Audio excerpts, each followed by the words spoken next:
On October 25, 2022, the Ontario government proposed a new act called the More Homes Built Faster Act, also known as Bill 23.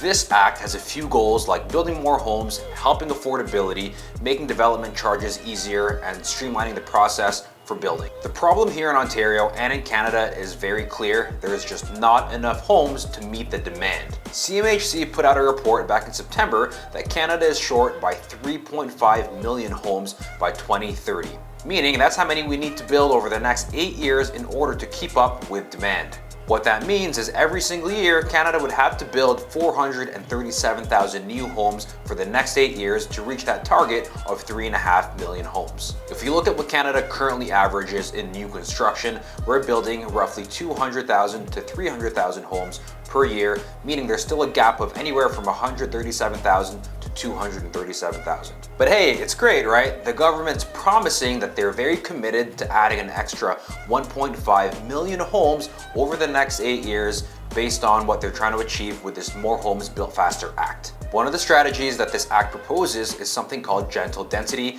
wherein single-family detached homes are able to add a second and a third unit to their homes without any additional development fees or charges. What that would look like in a practical sense is, let's say you have a detached single-family home. What you're allowed to do now with this new act is build a second unit in the basement as a basement apartment, and also add in the back a laneway house or a garden suite, which would make it 3 total units on that same plot of land. The addition and construction of these new units will also make them exempt from development charges and parkland dedication fees. This sounds great, an extra 1.5 million homes over the next 8 years. What's the challenge? What's the issue? What was also proposed recently was a change to the immigration targets, meaning that the goal per year will increase from 400,000 to 500,000 new immigrants per year in Canada. What does this mean? Again, it's great that Ontario is committing to build this additional 1.5 million new homes over the next 8 years.